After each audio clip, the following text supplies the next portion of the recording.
Jenna thought she'd been abandoned. Again. Another attempt at finding love had just begun, only to collapse before it even had a chance. She sat alone at Ta Chiudam Tate Cafe on Charles Street, fingers wrapped tightly around a cup of chamomile tea gone cold, trying to convince herself it didn't matter this time, that she was used to this feeling by now. But right then, the door swung open. Two little girls, maybe 6 years old, stepped inside, wearing matching red coats. Their bright eyes shone with a strange kind of determination and a secret yet to be revealed. They weren't supposed to be there, and their father, whoever he was, had absolutely no idea. Within minutes, the words they spoke would turn what seemed like a failed date into the beginning of something neither Jenna nor he could have ever imagined. This story is for everyone who's ever frozen their heart shut, for those who lost love and thought they'd never find it again, for those brave enough to love after pain, after betrayal, after loss so deep it crushed the soul, and especially for the small hearts with enormous courage, for the children who somehow know what adults often forget, that love is always, always worth fighting for. Because sometimes second chances don't come the way you expect. If you too believe that fate has its own way of arranging things, hit subscribe and stay with me through this story, because who knows? Maybe you too once had your own 17-minute late date. Now tell me, what do you think those two little girls brought that would change her life forever? Jenna Carlisle looked down at her phone for the 7th time in just 3 minutes. 6:47 p.m. 17 minutes late. She sat alone at a corner table in Tata Bakery and Cafe on Charles Street, right in the heart of Beacon Hill. The cup of mint tea in her hand had long gone cold. The cozy autumn air of Boston, the kind that usually made this cafe feel comforting, now only made her chest feel tighter. Around her, couples leaned close, whispering and laughing softly. The clinking of spoons against cups, the hum of jazz blending with gentle chatter. And she, the only one sitting alone. 3 years. 3 years since Jenna buried herself in work at the veterinary clinic in Back Bay. 3 years since she'd told herself, work is enough. I don't need anyone else. That when a heart turns to ice, it can no longer be broken. But Betty Collins, the most energetic and talkative co-worker at the clinic, wouldn't let it go. It's just one coffee, Jenna, Betty had insisted 3 days ago, blocking the break room door.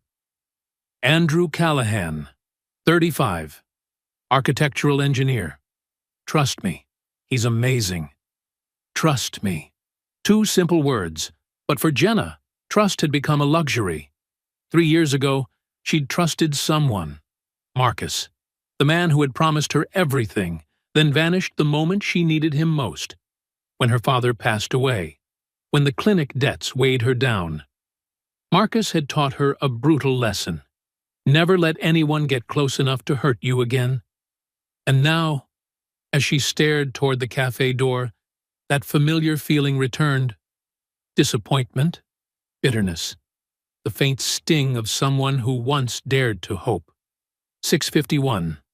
The bell above the door chimed. Jenna looked up, her heart skipping a beat. A spark of hope flickered, one she tried to extinguish immediately.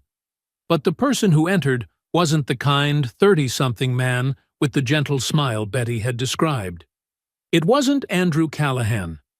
It was 2 little twin girls, about 6 years old, wearing matching red coats, light brown curls bouncing, and eyes filled with determination. The real story began at that very moment. The girls couldn't have been more than 6 years old. Their chestnut curls bounced lightly with every step, and their bright blue eyes scanned the cafe with a kind of determination rarely seen in children. Both wore identical red coats over their school uniforms, their hands clasped tightly together as if afraid of getting lost in this strange, grown-up world. Then those eyes landed on Jenna. Before she could even process what was happening, the girls marched straight toward her table with the confidence of tiny soldiers on a top-secret mission. The taller one, by barely half an inch, stopped right in front of Jenna, tilted her head, and asked with utter seriousness, "Are you Miss Jenna?" Jenna blinked, startled. Yes. And you two are—" "I'm Poppy," the girl declared crisply, then pointed at her sister. "And this is Sadie. Our dad says sorry for being late." The world around Jenna seemed to sway slightly. These were definitely Andrew's daughters. But Betty had never mentioned that he had children, let alone twins. "Dad had to stay at work," Sadie said softly, her tone calmer, gentler than her sister's. "There was an emergency." "Sadie!" Poppy quickly clapped a hand over her sister's mouth, glancing at Jenna with a mix of embarrassment and concern. Jenna's surprise must have shown because Poppy let out a sigh, a strangely mature sigh for a 6-year-old, then pulled out the chair across from Jenna and sat down. Her sister obediently took the seat beside her. "All right," Poppy said, folding her arms on the table like someone about to lead a meeting. "We think we should tell the truth." "The truth?" Jenna raised an eyebrow. "Dad doesn't know we're here," Sadie whispered, her eyes flickering with guilt. "He doesn't?" Jenna began, but Poppy jumped in before she could finish. "But he really wanted to come. We heard him on the phone last night." Jenna leaned forward, curiosity piqued. "Last night?" Sadie nodded, her curls bouncing. "We were supposed to be asleep, but we heard him talking in the hallway. Someone called about a big problem at the new library project. Something about the foundation. Dad said he couldn't believe it happened tonight of all nights.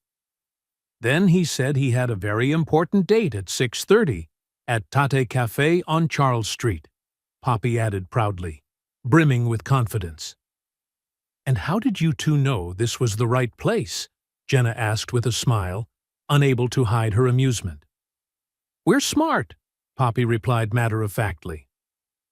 "Because Dad wrote the cafe's name on the kitchen calendar.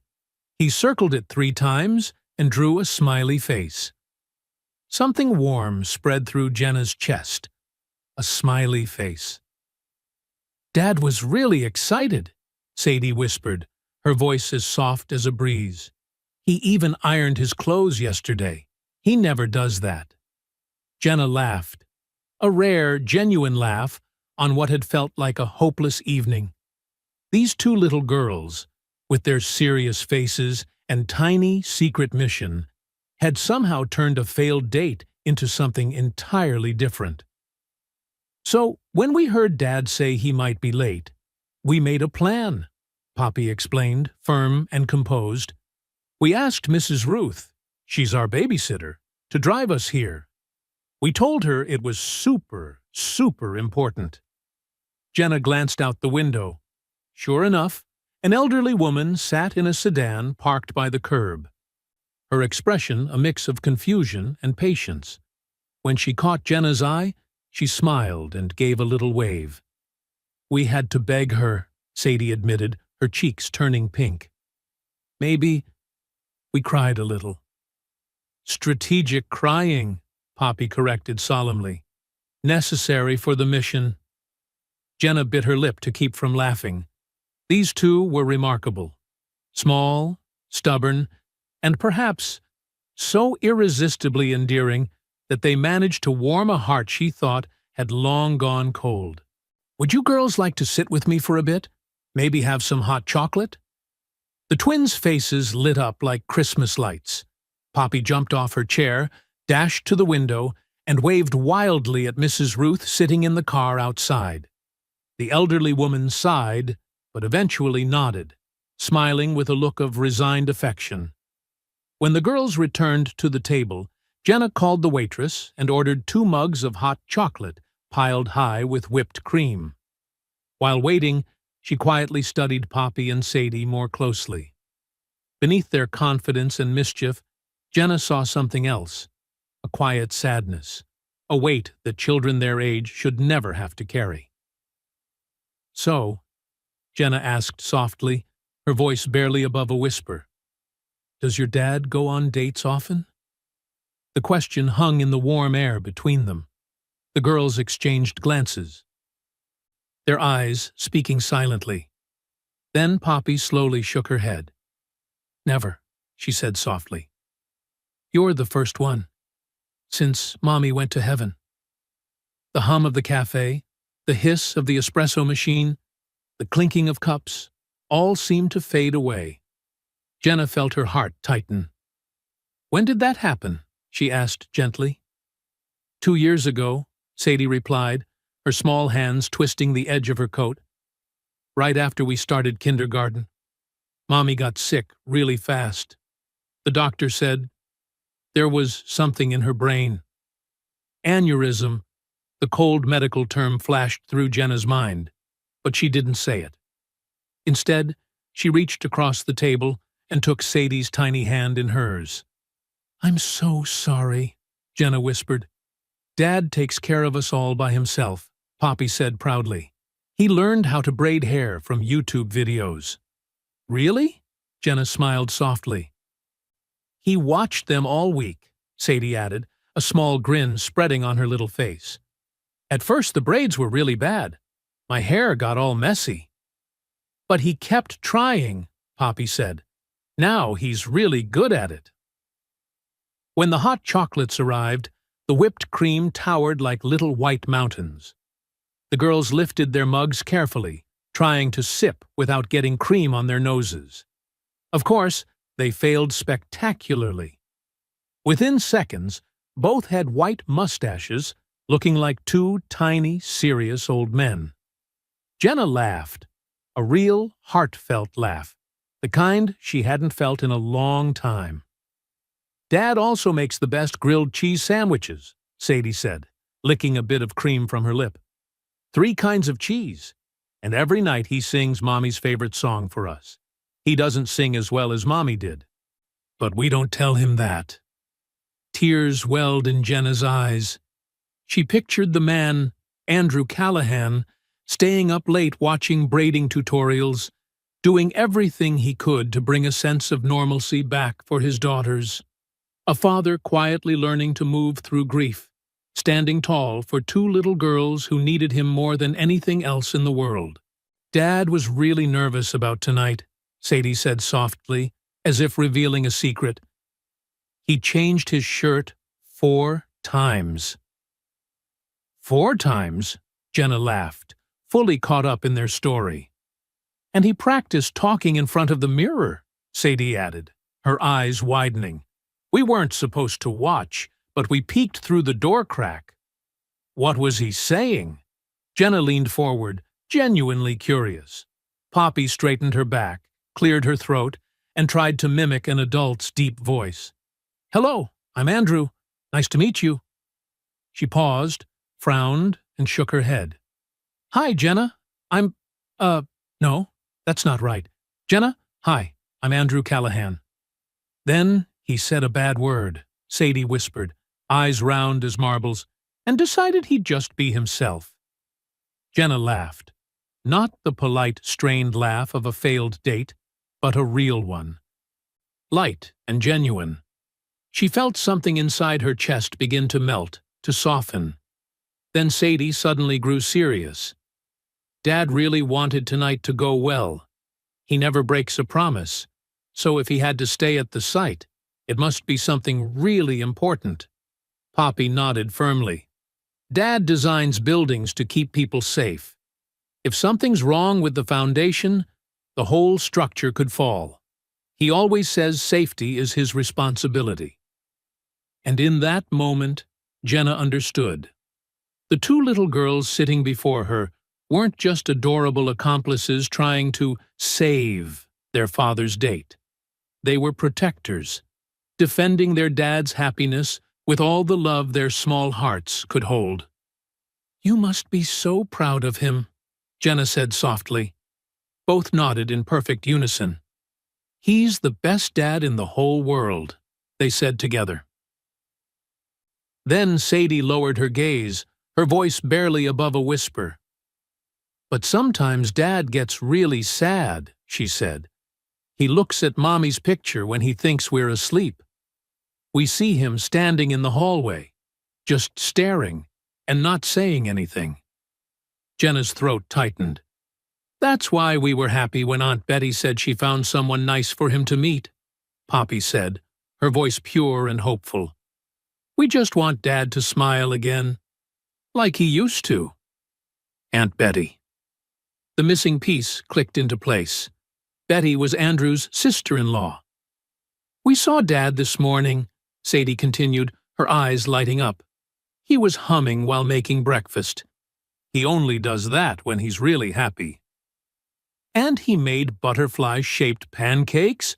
Poppy exclaimed. "He said today was going to be a good day."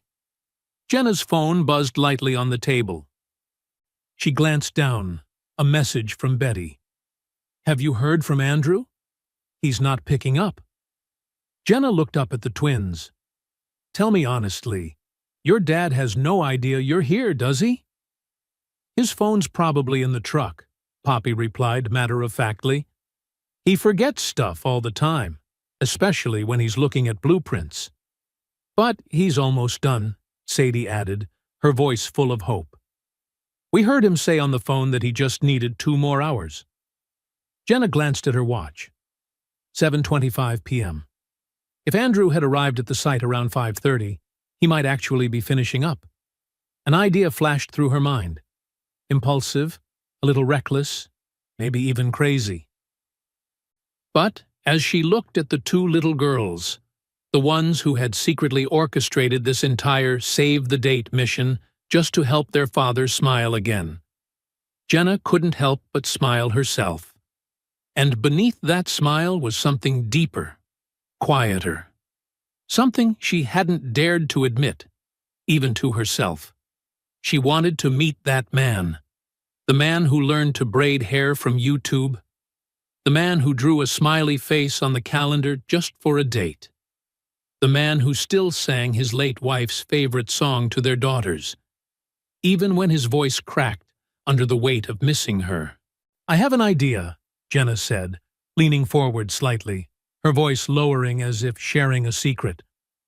"What if we bring dinner to your dad instead? He's been working hard all day. He must be starving by now." The change was instant. Poppy and Sadie's faces lit up as if Christmas had come early. "Really?" they exclaimed in unison, eyes sparkling. "Really?" Jenna smiled. "So, tell me, what's your dad's favorite food?" "Chinese food," Poppy shouted, nearly bouncing out of her seat. "From Golden Dragon on Tremont Street.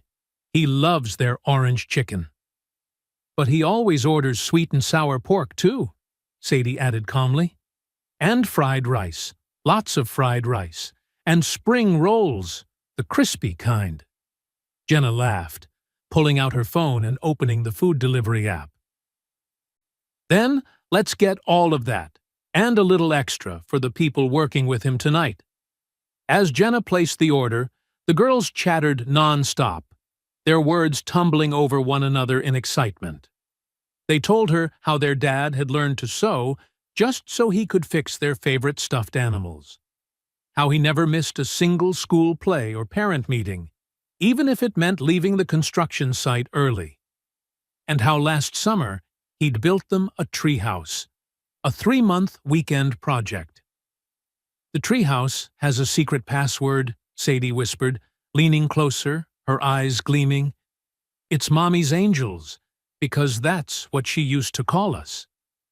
"Dad says we have Mommy's eyes," Poppy added softly. "And her smile, too." "Mommy used to be a music teacher," Sadie continued, her voice barely a breath. She taught kids how to love music. That's why Dad sings to us every night. He says he wants to keep her music alive. Jenna blinked, holding back the tears that threatened to spill. She had come to this cafe expecting a simple blind date, maybe an hour of polite small talk, then a courteous goodbye. And yet here she was, sitting with two extraordinary little girls, learning about love, resilience, and what it means to keep moving forward even after your heart has been broken. 20 minutes later, they were seated inside Mrs. Ruth's sedan, their laps piled high with steaming bags of Chinese takeout. The car rolled through the cool Boston evening toward the construction site. Mrs. Ruth, the elderly babysitter, had been thoroughly briefed on the plan. She drove with quiet amusement, occasionally glancing in the rearview mirror, half admiring the girl's boldness, half anxious about what Andrew's reaction would be when he discovered that his date rescue team was about to storm his workplace. The construction site came into view, the new Allston branch of the Boston Public Library. A massive steel framework was slowly taking shape, surrounded by the hazy glow of floodlights cutting through the dust.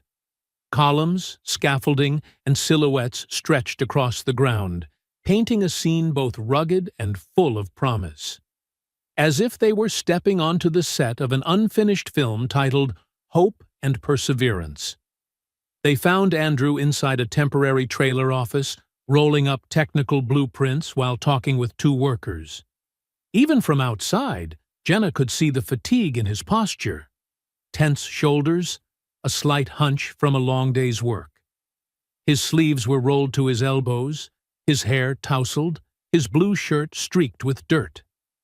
And yet, he carried that quiet focus of someone who'd just solved a major problem. Steady, practical, unshowy. Poppy knocked on the trailer door. 3 quick, confident taps. Andrew looked up. His eyes landed on his 2 little girls, and within seconds his expression shifted. Confusion, shock, then outright panic. When his gaze finally met Jenna, standing just behind them, he froze. For a heartbeat, their eyes locked, and Jenna felt a jolt run down her spine. Andrew Callahan was even more captivating than she'd imagined.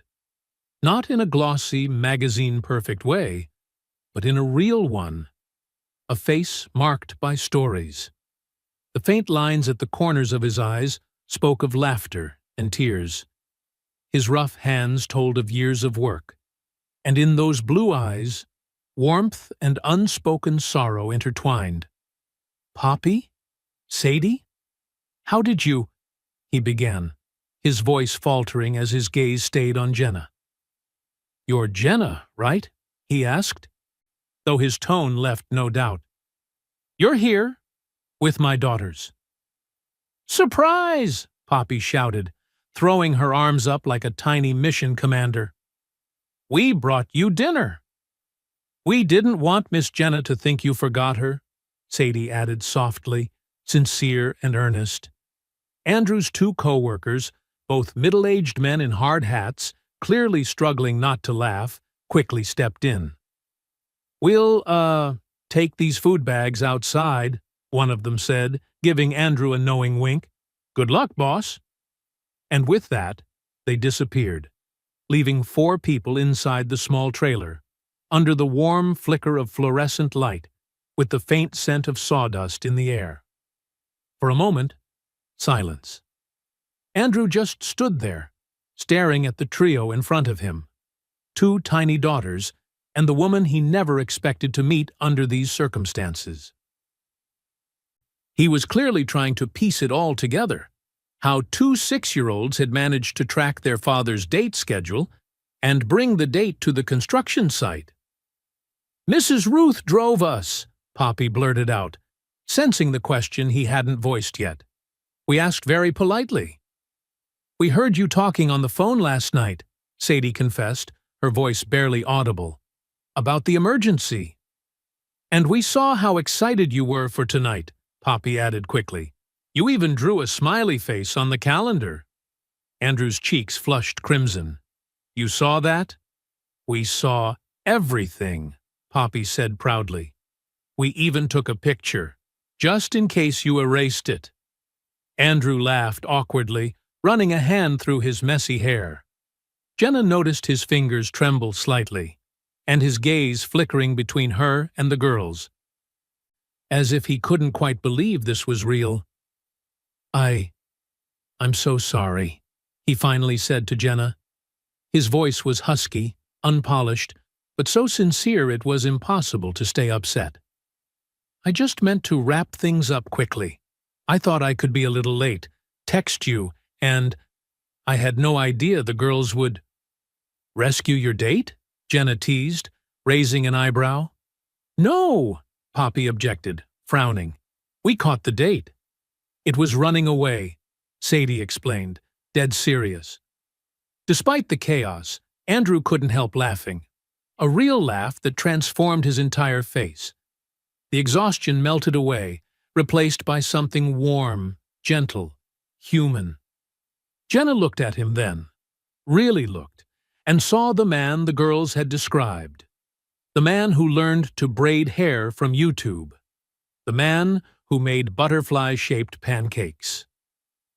The man who still sang his late wife's favorite song each night, even when his voice cracked halfway through. "My little girls really are heroes," Andrew said softly, kneeling to hug them both. The twins wrapped their tiny arms around his waist, and the small trailer suddenly felt warmer against the chilly night outside. When Andrew looked up again, his eyes met Jenna's, and this time she saw it clearly. Fear. Fear that she might walk away. Fear that he'd ruined something before it even began. But Jenna didn't see a clumsy man or a failed date. She saw someone real. A man with cracks, grief, and a love so fierce that it had inspired two little girls to fight for his happiness. "I'll understand if you'd rather forget tonight," Andrew said quietly. "Having your date hijacked by 6-year-olds and turned into a construction site dinner isn't exactly how I plan to start things." Jenna glanced at Poppy and Sadie, their small faces tense, hands tightly clasped, waiting for her verdict. She thought about the evening, the hot chocolate and whipped cream mustaches, the braiding story, the triple cheese sandwiches, the man who drew a smiley face on a calendar just to allow himself one more chance at hope. Jenna smiled, meeting his eyes. "Actually," she said slowly, "your daughters are pretty extraordinary." "They get that from their mom," Andrew said automatically, then stopped short. His expression faltered. I didn't mean—" "It's okay," Jenna said gently, her voice soft as warm tea. "They told me about her. She must have been wonderful." Something shifted in Andrew's face. The guardedness faded, replaced by something tender, honest, wistful. "She really was," he said quietly. "And I think she'd probably be laughing if she saw this. Our two little girls orchestrating a matchmaking mission." "Dad," Sadie tugged his sleeve urgently, "the orange chicken's getting cold."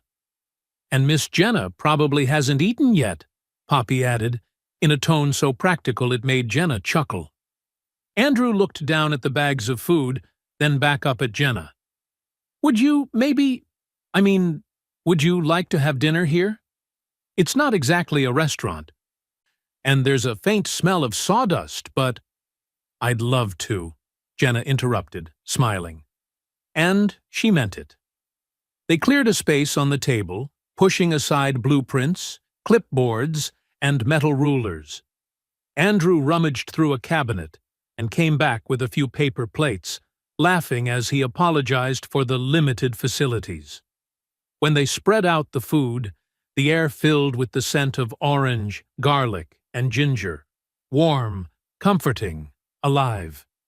The girls chattered excitedly, recounting their mission in vivid detail, persuading Mrs. Ruth, choosing the food, and perfectly timing their grand arrival. Andrew listened, smiling through every word, and between those smiles, he kept glancing at Jenna with a mix of embarrassment, gratitude, and something softer. Those glances began to change. Gradually, awkwardness turned into surprise. Surprise into hope. "So, you really practiced introducing yourself 4 times?" Jenna teased as she spooned fried rice onto a plate. Andrew groaned and covered his face. "They told you that, didn't they?" "The blue shirt was the best one," Sadie said seriously. "That's the one you picked." Jenna's eyes flicked to the blue shirt, now wrinkled after a long day, but clearly chosen with care. "Good choice," she said softly. Andrew looked up. Their eyes met. The moment lasted only a second, but it made Jenna's heart skip. There was something real in that glance, a fragile connection, like a thin thread of light between two people who had both kept their hearts locked away. And along with that connection, she saw something else in his eyes: fear. The fear of letting someone get too close. The fear of losing again. The very same fear she'd been carrying for 3 years. Dinner went on with gentle conversation. The girls talked about school, their friends, and how they were learning piano. "Just like Mommy." Andrew asked about Jenna's work at the veterinary clinic, his eyes lighting up as she described rescued dogs, unexpected surgeries, and long but fulfilling nights on call. "I've always wanted a dog," Poppy said, glancing at her father hopefully. "We've talked about that," Andrew replied kindly, "when Daddy's not working so many hours." "But now you have Miss Jenna," Sadie said matter-of-factly. "She can help you." "Sadie," Andrew's face turned red, his tone half panicked. Jenna laughed, a soft, warm laugh. "I could help," she said quietly, "if you'd like." They finished dinner and cleaned up. The girls were yawning now, their eyelids heavy after such a long day. It was close to 9. "We should get you two home," Andrew said gently, then turned to Jenna.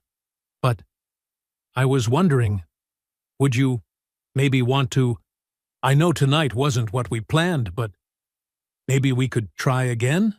A real date? One where I actually show up on time. No drills, no falling concrete." Jenna smiled, then hesitated. That moment, she knew, was a crossroads. She could retreat to the safe, quiet corner of her life where no one could hurt her again. Or she could step forward, into the unknown. She looked at Andrew, then at Poppy and Sadie, leaning sleepily against each other. And she realized it wasn't just fear of being hurt, it was fear of loving a family, not just a man.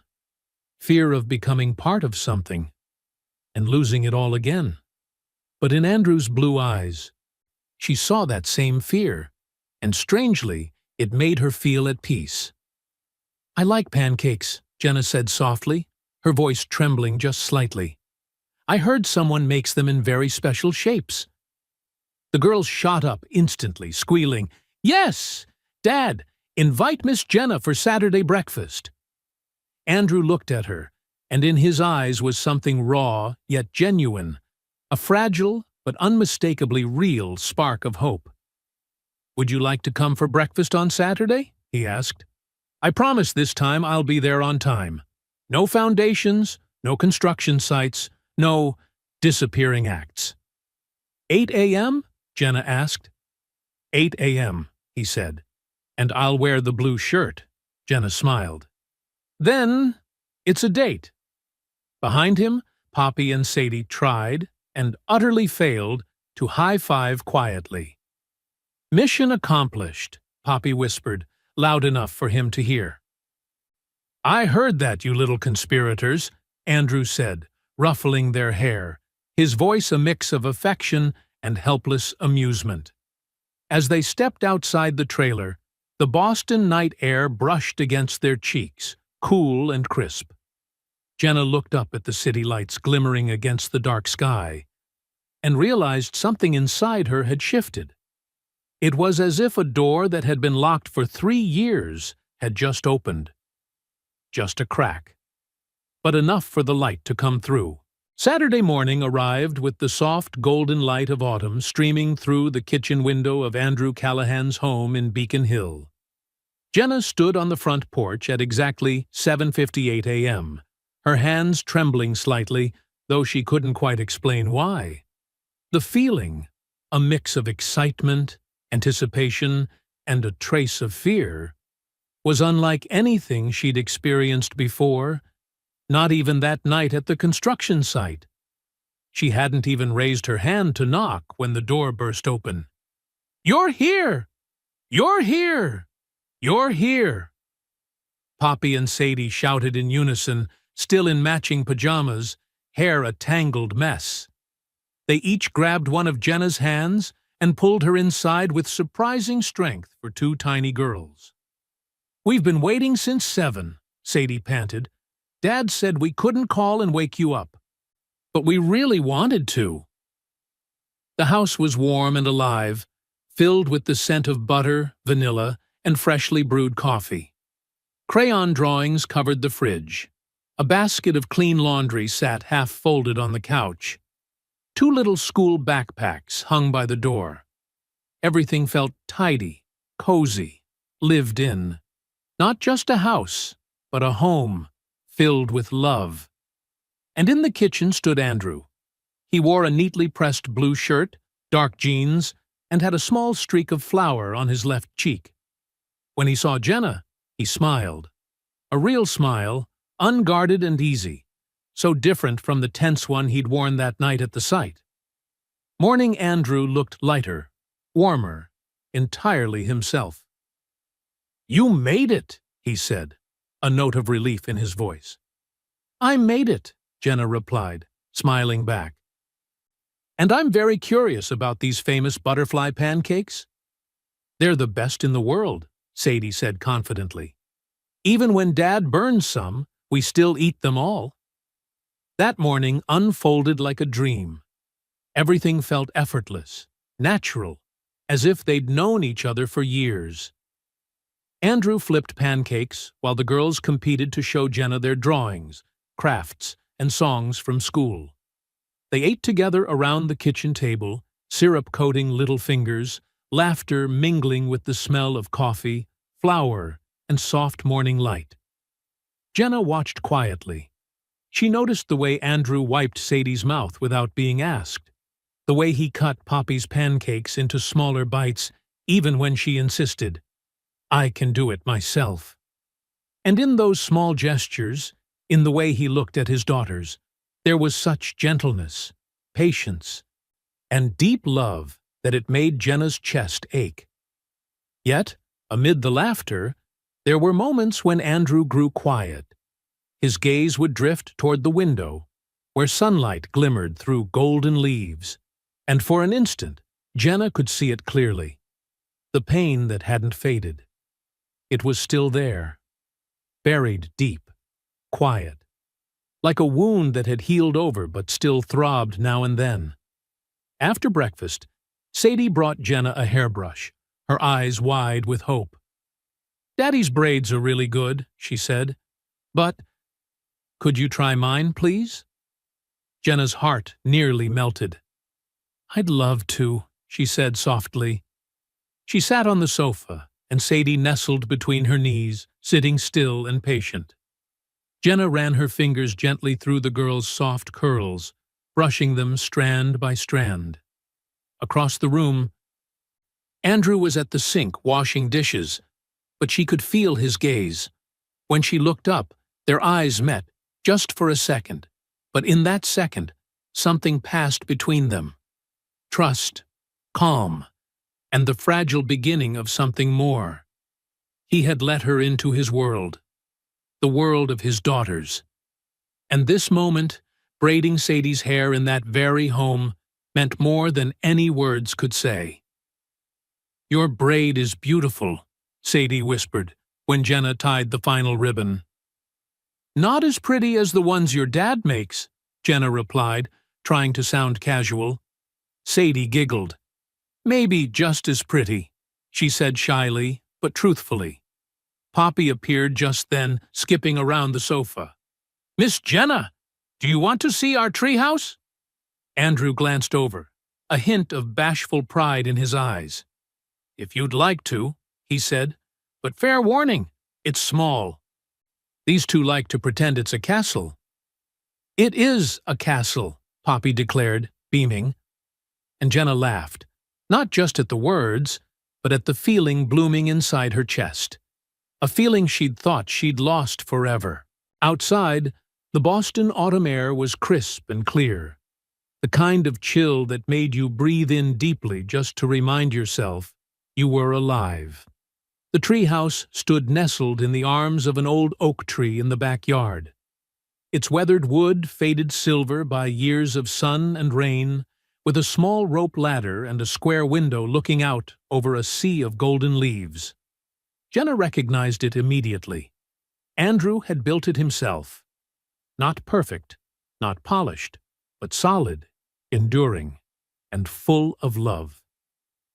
You have to know the password before you can come up, Sadie whispered gravely, as if entrusting her with a national secret. Jenna crouched down, smiling.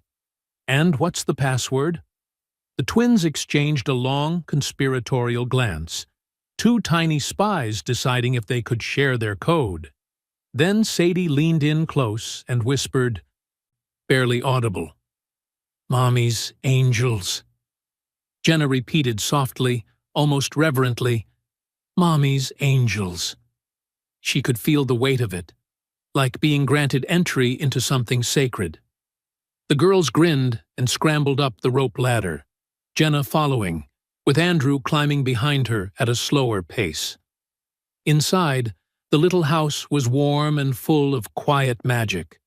Cushions lined the floor. The walls were plastered with drawings, butterflies, rainbows, and uneven hearts. On a small wooden shelf in the corner sat a framed photo of a beautiful woman. Light brown curls, soft blue eyes, and a smile full of kindness.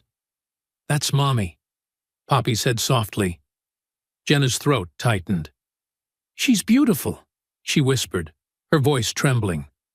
Dad built this the summer after she went to heaven, Sadie explained. He worked every weekend. We helped. Kinda. We handed him nails and stuff. Mostly, we just watched. Andrew's voice was low, steady. I needed to build something that lasted, something they could always have. Jenna turned to look at him, and in the pale gold light filtering through the little window, she saw the truth written all over his face. The quiet grief of a man who'd lost his wife too soon. The strength of a father trying to hold the world steady for his daughters, while his own heart was still broken. When the girls ran off to play outside, Jenna and Andrew stayed on the back porch steps. Steam rose from their coffee cups, the scent mixing with the sound of rustling leaves. I haven't done this in a long time, Andrew said quietly. Letting someone in. I mean, really in. I understand, Jenna said, gazing out toward the yard. I spent 3 years avoiding it, convincing myself work was enough. Andrew looked at her, a small smile forming. What changed?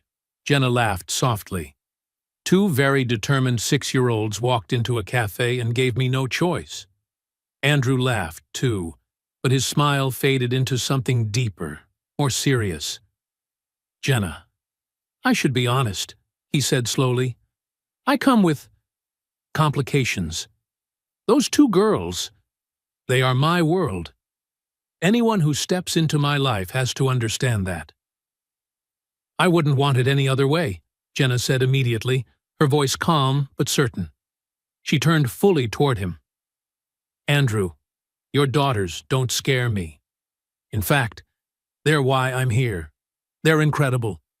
And the way you love them, The way you show up every single day, even when it's hard. That's the most beautiful thing I've ever seen."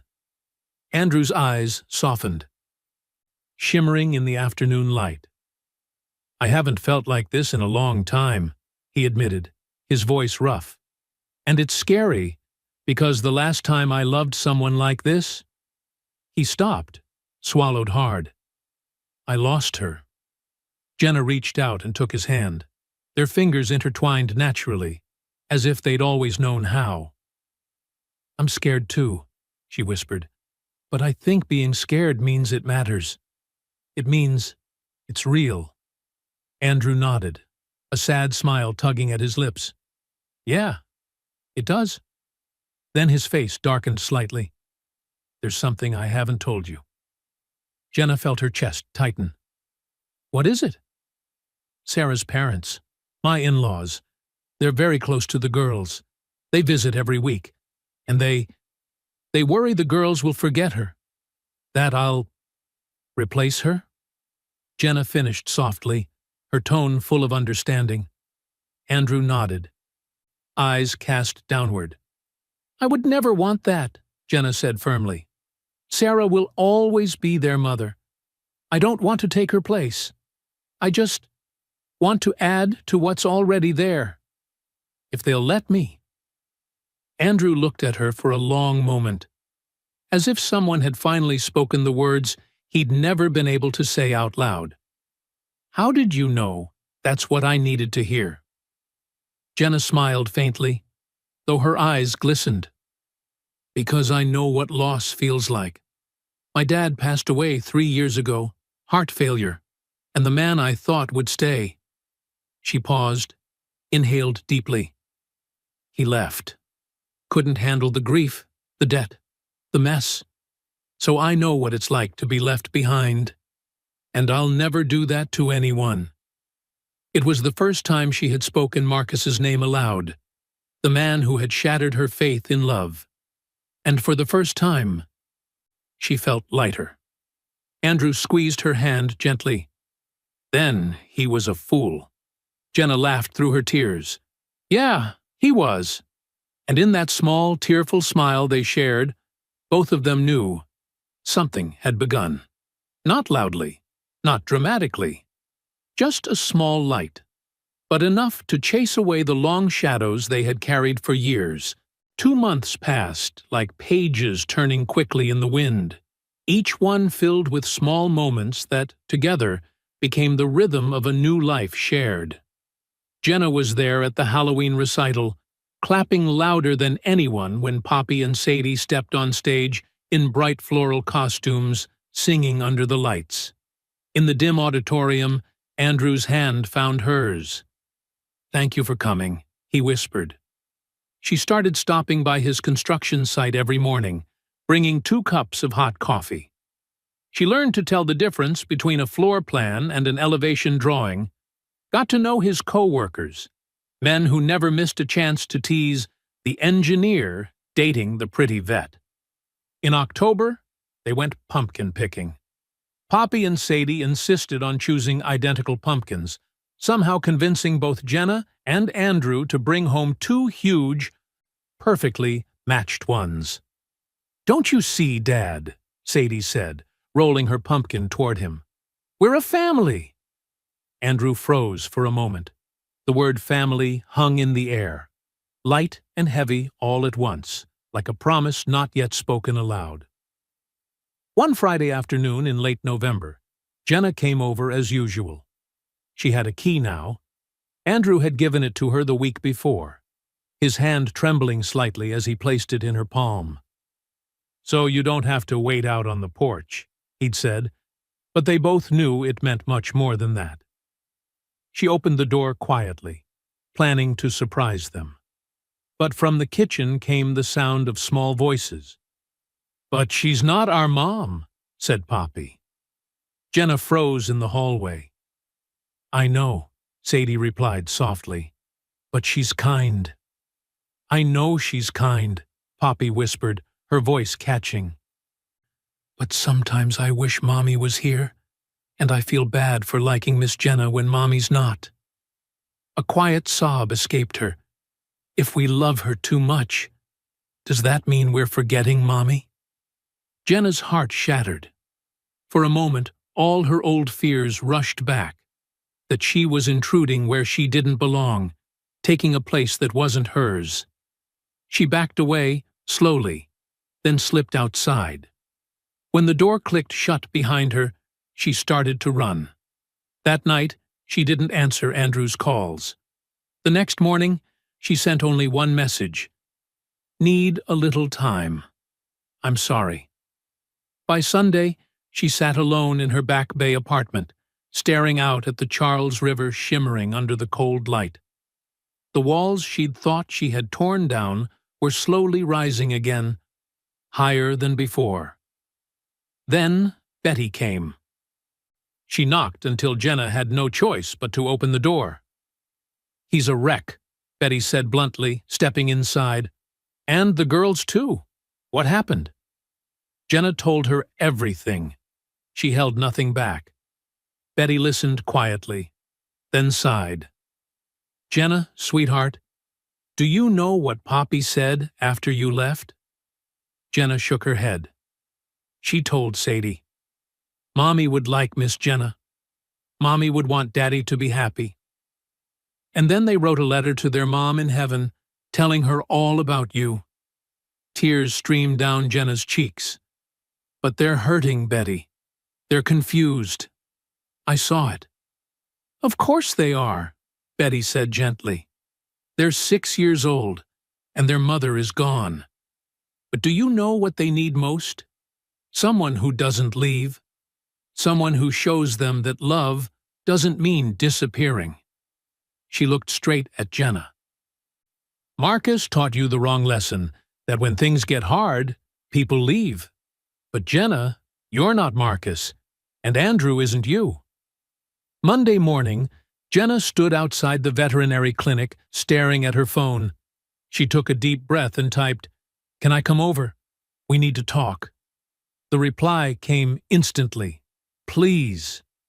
When she arrived, the girls were at school. Andrew opened the door. He looked like he hadn't slept all night. "I'm sorry," they both said at the same time. Jenna gave a shaky laugh.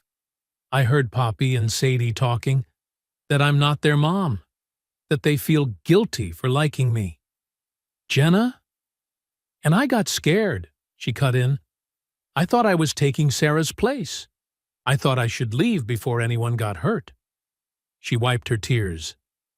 3 years ago, when everything fell apart, Marcus left. And part of me still believes that leaving is the only way to survive.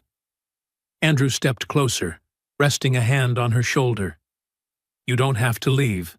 The girls are just learning how to love someone new and still love their mom. That's hard, even for adults." He reached for a piece of paper and handed it to her.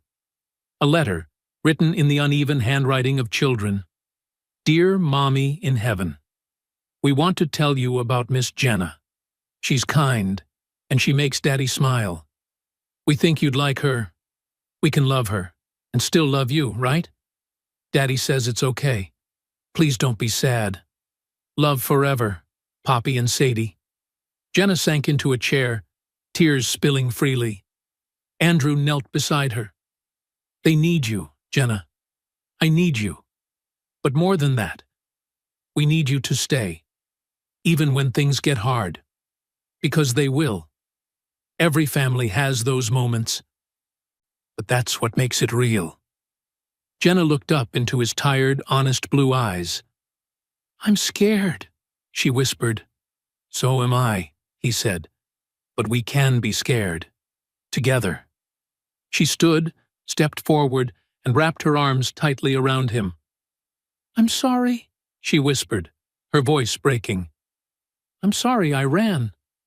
Andrew brushed a strand of hair from her face. "You came back," he said softly. "That's what matters." April arrived with cherry blossoms blooming across Boston. Soft pink petals scattered on sidewalks, along the Charles River, and quietly within Jenna's heart. 6 months had passed since that first date at the construction site. 6 months of morning coffees, bedtime stories with Poppy and Sadie, and the feeling of Andrew's hand in hers on the walk home.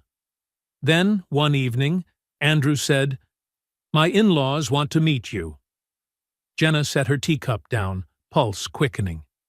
"Tom and Linda Martinez," he continued. "They're very close to the girls, and they're worried." "Worried I'll try to replace her?" Jenna asked softly, but firmly. Andrew nodded. "They lost their daughter.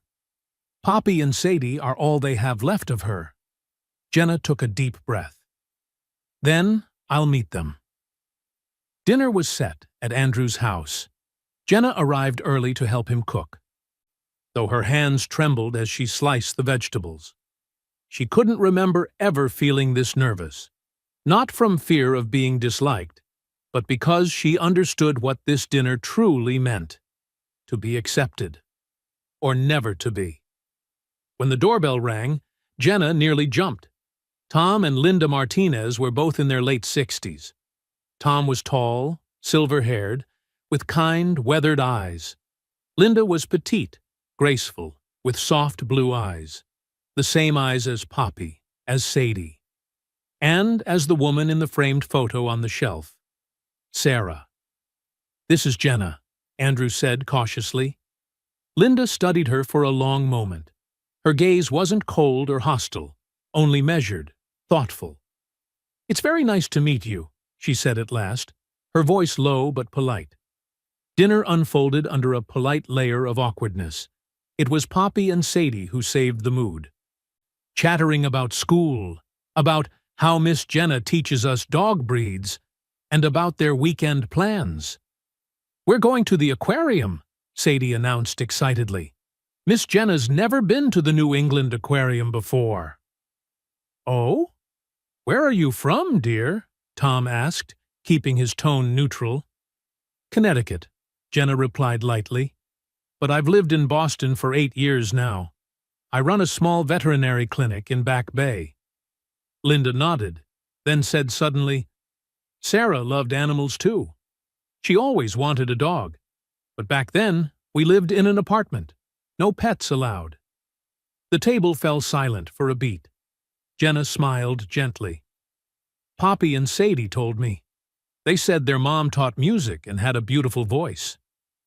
"The voice of an angel," Tom said, his throat tightening. "Andrew still sings her songs to the girls," Jenna added softly. "They told me about her favorite, Over the Rainbow.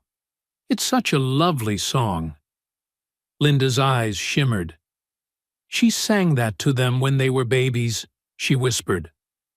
After dinner, while Andrew took the girls upstairs for their bath, Jenna and Linda stayed behind in the kitchen, washing dishes together.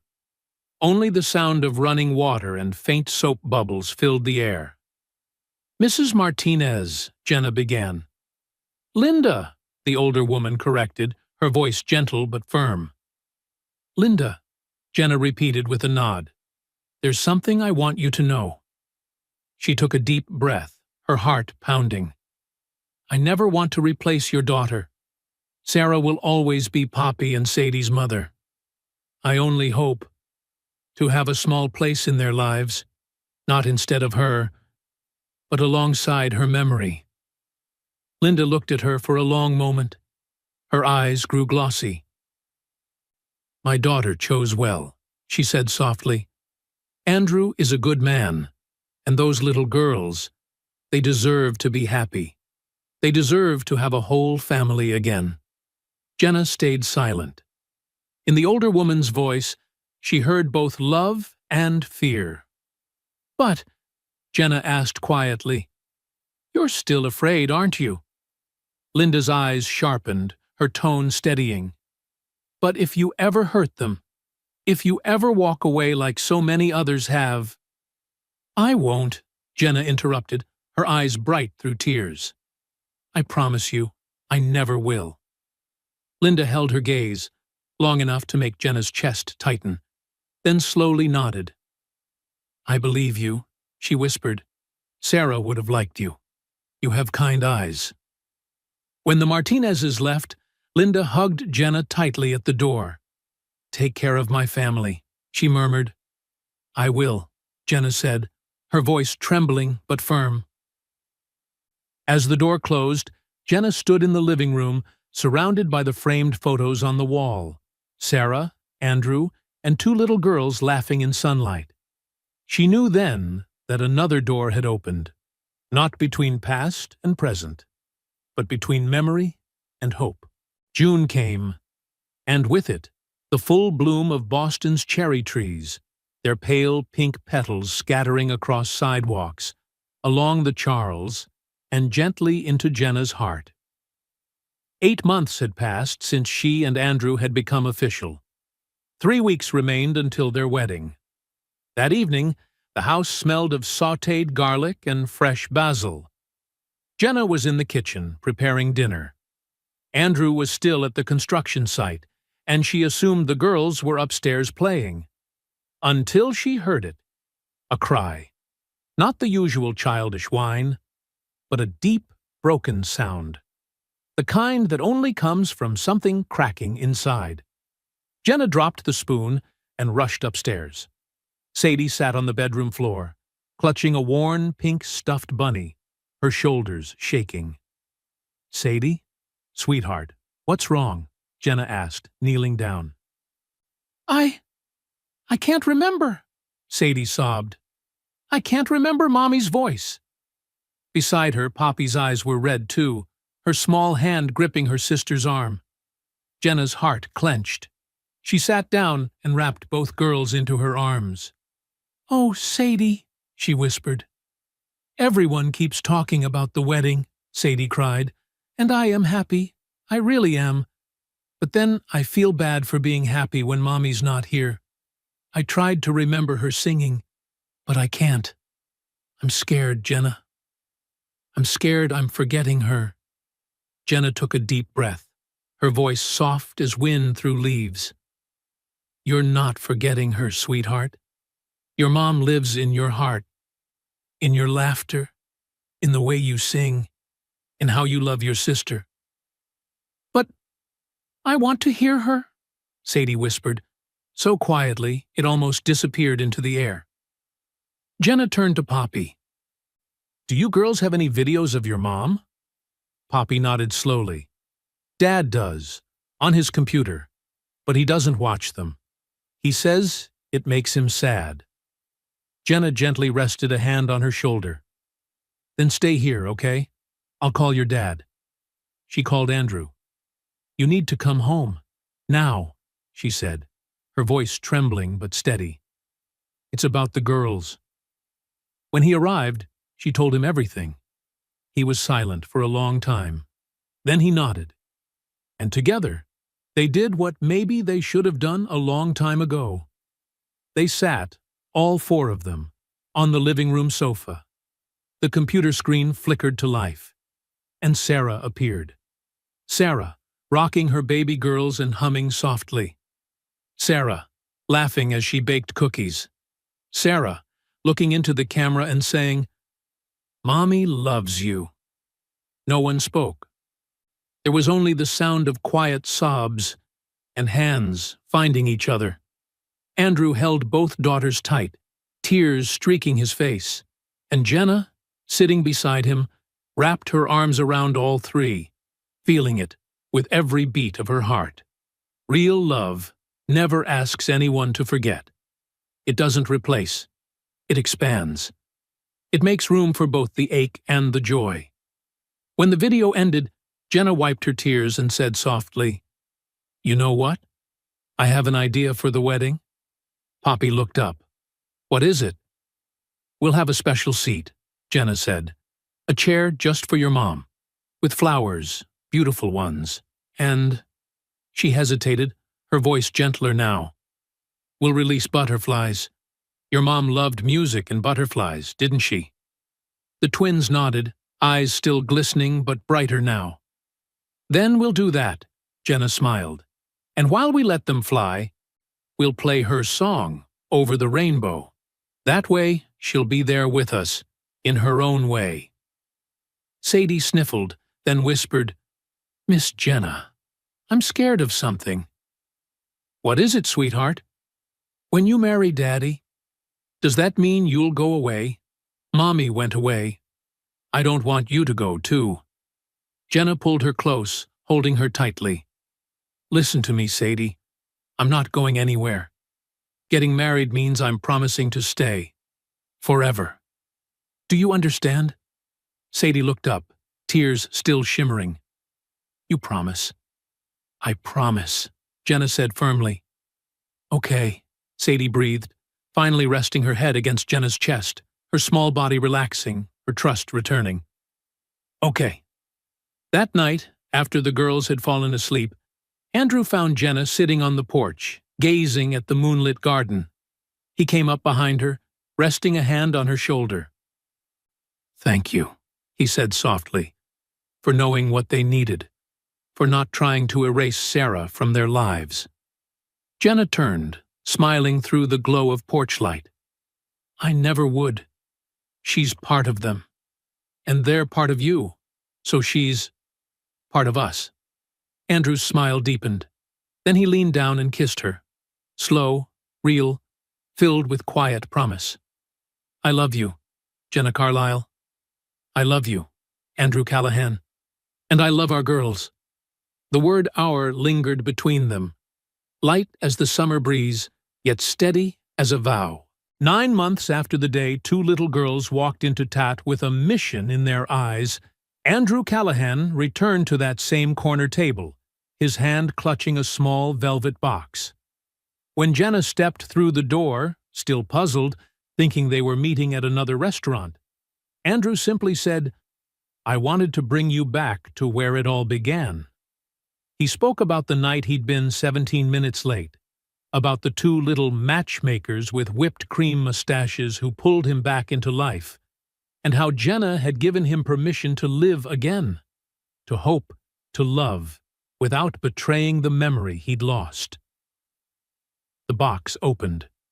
A diamond sat between 2 sapphires, blue like Sarah's eyes. "Jenna Carlisle, will you marry me?" Tears turned into laughter. "Yes, 1,000 times, yes." The cafe bell chimed. Poppy and Sadie burst in like twin whirlwinds. "We knew it!" Behind them stood Mrs. Ruth, smiling softly. A family was born right where it had all begun. The weeks that followed were made of tender fragments, butterfly dresses for Mom. A silver bracelet engraved with musical notes, given to Jenna by Linda. Not to replace, but to continue. The girls wrote a letter to their mother, in heaven. "We still love you, Mom. We love Miss Jenna, too. Is it okay to have both?" Those innocent words closed a chapter of pain and opened one of healing. On the wedding day, the backyard beneath the treehouse became a small chapel. Cherry blossoms drifted down like spring snow. A single empty chair sat in the front row, a white rose on its cushion, a small sign reading, "Forever in our hearts. Sarah Martinez Callahan." Poppy and Sadie, in butterfly dresses, walked down the aisle first. When Jenna read her vows, she turned toward the girls. "Thank you for choosing me. I promise to be here, in joy and in storm. I may not be the mother who gave you life, but I will be the mother in your hearts, always." 2 silver butterfly pendants were clasped around the necks of 2 children whose hearts were bigger than the sky. Andrew's vows were short but deep. "You taught me how to honor the past without sacrificing the future. You gave my daughters another mother, and you gave me my life." Their kiss bloomed in the laughter and cheers of 2 little girls. Then came the most special moment. The butterfly cage opened as Over the Rainbow played. Sarah's own voice from an old recording. The butterflies caught the golden sunset and soared upward. A visible blessing carried by the wind. Tom and Linda held hands, eyes glistening through their smiles. Mrs. Ruth nodded quietly, a plan well completed. That night, beneath golden garden lights, Jenna leaned on Andrew's shoulder. Poppy and Sadie nestled between them. A family doesn't erase its scars. It learns to hold them gently, to let pain become the cocoon, and new love, the wings. If you've ever loved someone and lost them, if you've ever built walls around your heart, swearing never to let anyone in again, if you've ever believed your chance at love was over, this story is for you, for those who have been broken and are learning how to piece themselves back together, for those who are afraid but still try, for those who think that loving again means betraying what was lost, and especially for the children whose hearts are purer than ours, the ones who know that love doesn't need to be perfect. It just needs to be real. Because love, true love, is always worth fighting for, even when it comes late, even when it's complicated, even when it arrives carrying a little pain. If this story touched you, don't forget to subscribe and turn on notifications so you won't miss the next healing journey. Comment and tell me where you're watching from and which moment moved you the most. Thank you for being here. See you in the next story.